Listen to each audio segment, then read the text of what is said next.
में बात है आप तक पहुंचाऊं।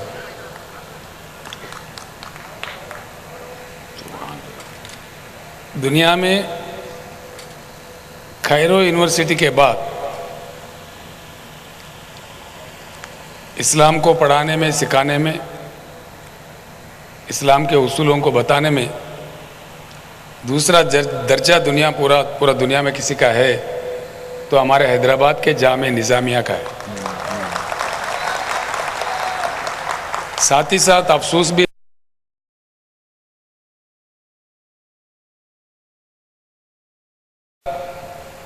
आंध्र प्रदेश में कोई चीफ मिनिस्टर यहां नहीं आया, कोई यहां आया था जब हमारे हैदराबाद रियासत बरकरार था।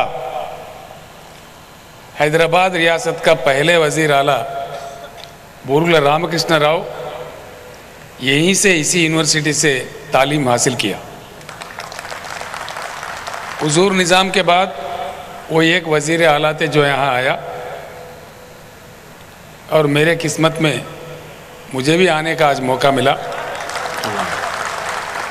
मैं बहुत ही खुशकिस्मत हूँ और मुफ्ती खलील साहब का शुक्रिया भी अदा करता हूँ मुझे यहाँ बुलाने के लिए।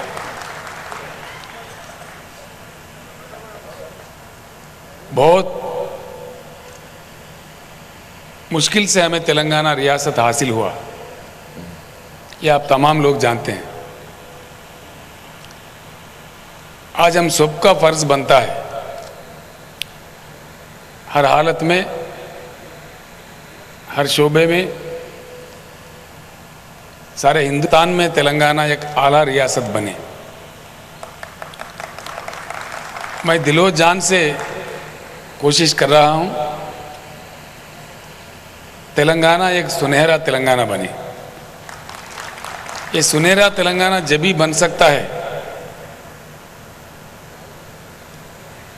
कि तेलंगाना के हर शहरी के चेहरे पे नूर आ जाए और ये तेलंगाना नूराना तेलंगाना बन जाए। मैं अल्लाह ताला से दुआ करता हूँ वो मुझे ऐसा मौका फराहम करे कि तेलंगाना के हर कौम, हर वो मज़हब, हर वो जात के लोग तरक्की करे, अमन से रहे, खुश रहे। जब भी ये आला तेलंगाना कहला सकता है। हमारे अकबर भाई हमारे तेलंगाना असेंबली में जो फ्लोर लीडर है, रोज़ उनसे गुफ्तगू होती है मुझे। असेंबली में हम लोग बातचीत करते हैं। आज तेलंगाना रियासत को आगे बढ़ाने में हम लोग मिलकर काम कर रहे हैं। ये खुशी की बात है, अच्छी बात है। किसी ऐसा समय था, कोई ऐसा समय था कि लोग कह रहे थे भाई आप एमआईएम पार्टी का क्यों तारीफ करते हो। रियासत आंध्र प्रदेश में हम हर हालत में हर चीज़ हमारा लूटा गया था। अगर कोई तेलंगाना का ताकत, कोई तेलंगाना का लीडर एक पार्टी चला रहा है, पार्टी जिंदा है हमारा, तो मुझे उस पर नाज है। मजलिस के शक्ल में एक तेलंगाना का सियासी पार्टी तो बच के रहा। यहाँ आंध्र वालों ने कुछ नहीं कर सके। अगर कर सकते तो यहाँ भी करते थे, वो इतने चालाक थे। एक बार मैं हुजूर निज़ाम के मज़ार पे गया था, उनके बरसी पे। लोग बड़ा खिलाफ में बोल रहे थे मेरे। एक ऐसा अजीब माहौल उन्होंने पैदा किया कि तेलंगाना का आपका कोई तारीख ही नहीं है। अगर कोई तारीख आपका है तो सिर्फ रजाकार है, ये कह रहे थे। और आप कैसा जा सकते हैं हुजूर निज़ाम के मज़ार पे। मैं गया, निज़ाम मेरा बादशाह है, मेरा तारीख है।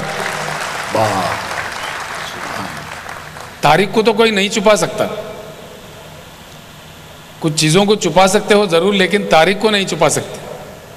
बेशक। उनसे मैंने पूछा, भाई आप एक काटन साहब थे जो मिलिट्री इंजीनियर थे ब्रिटिश के, उनका हर साल जश्न मनाते हो, क्यों, किस लिए मनाते हो? तो वो कह रहे थे हमें गोदावरी बराज बन के दिया, हमारे 3 लाख एकड़ को पानी मिला, खाना खा रहे हैं हम लोग, इसीलिए हम उनके मशहूर हैं और हर साल उनका सालगिरह मनाते हैं। मैं बोला भाई, हिंदुस्तान को जो लूट रहे थे, 200 साल हमको सता रहे थे, वैसे ब्रिटिश फौज के वो एक इंजीनियर थे और निज़ाम हमारे बादशाह थे। मैं आपसे एक सवाल करना चाहता हूँ, निज़ामाबाद ज़िले में भी एक निज़ाम सागर प्रोजेक्ट है। अगर कोई मुझसे सवाल पूछा कि निज़ाम सागर किसने बनाया, अगर आपसे मैं पूछूंगा तो आप क्या कहोगे? वो कह रहे थे निज़ाम बनाया। ब्रिटिश इंजीनियर बनाए तो उनके सालगिरह आप मना रहे। जो हमारे बादशाह थे, हमारे तारीख थे, उन्होंने हमारे लिए लाखों एकड़ के लिए प्रोजेक्ट बनाया, क्या हम उसका तारीफ नहीं करें, उनका तारीफ नहीं करें? तो बोल रहे थे चंद्रशेखर साहब आपसे बात करना बड़ा मुश्किल है। मैंने कहा सच्चाई कड़वी लगती भाई, सच्चाई बोल रहे तो बात करना मुश्किल है, गुमराह करना तेलंगाना के लोगों को। मैं कह रहा था हमेशा, दुनिया में कहीं भी इंसाफ का जंग का हार नहीं हुआ, इंसाफ हमेशा जीत के रहा। जहाँ कहाँ भी इंसाफ में नेकी होती है, नियत होती है, इंसाफ होती है, अल्लाह ताला का उस जंग पे करम होता है और ज़रूर जीत मिलता है। चंद दिनों के लिए मैं अकेला ही था, लोग हंसी मजाक उड़ा रहे थे। मैंने कहा अगर हमारे जंग में, हमारे जद्दोजहद में इंसाफ है, नेकी है, हम अगर सच्चाई की जंग लड़ रहे हैं तो अल्लाह ताला का हमारे को ज़रूर करम होगा, ज़रूर हमारी जीत हासिल होगी। कई जगहों में मैंने कहा था, फानूस बनकर जिसकी इफादत हवा करे, वो शमा क्या बुझे जिससे रोशन खुदा करे। बहुत अच्छे, बहुत अच्छे। अल्लाह का करम था, तेलंगाना हासिल हुआ। मैं आप तमाम लोगों से मेरा एक ही दरखास्त है, मैं आपका बेटा हूं, इस वतन का बेटा हूं।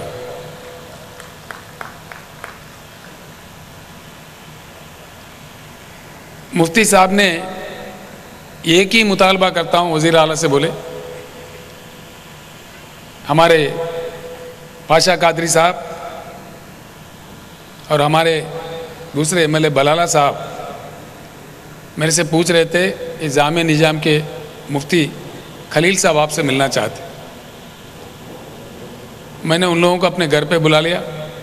उनका मुतालिबा था मुझे सारे जामे निज़ामिया का तारीख, इससे पूरा बातें मुझे बताए और कह रहे थे यहाँ एक ऑडिटोरियम बनाने की ज़रूरत है। मैंने इमीडिएट अफसरों को यहाँ भेज दिया। वो पूरे इंस्पेक्शन करने के बाद उन्होंने मेरे पास फाइल भेज दिया कि साहब जो चाह रहे मुफ्ती साहब वहाँ के, उस हिसाब से अगर बनाना है 3 मंजिला एक अच्छा ऑडिटोरियम, तो उसके लिए 9 करोड़ 60 लाख रुपए की रकम चाहिए। मैंने फ़ौरन उसको सैंक्शन कर दिया और खलील साहब को जीओ भी बलाला साहब के ज़रिए, हमारे अकबर भाई के ज़रिए भिजा दिए वहाँ पर। आज वो जीओ उनके हाथ में है। संगे बुनियाद रखने के लिए भी मुफ्ती साहब ने पूरी तैयारियां की थी, लेकिन एमएलसी इलेक्शन जो है उसके कोड है, जो कि मैं वज़ीर आला भी हूँ, कोड नहीं तोड़ सकता, लेकिन काम चल पड़ेगा इंशाअल्लाह। उसके इब्तिदा के लिए मैं ज़रूर फिर एक बार यहाँ हाजिर हो जाऊँगा। आप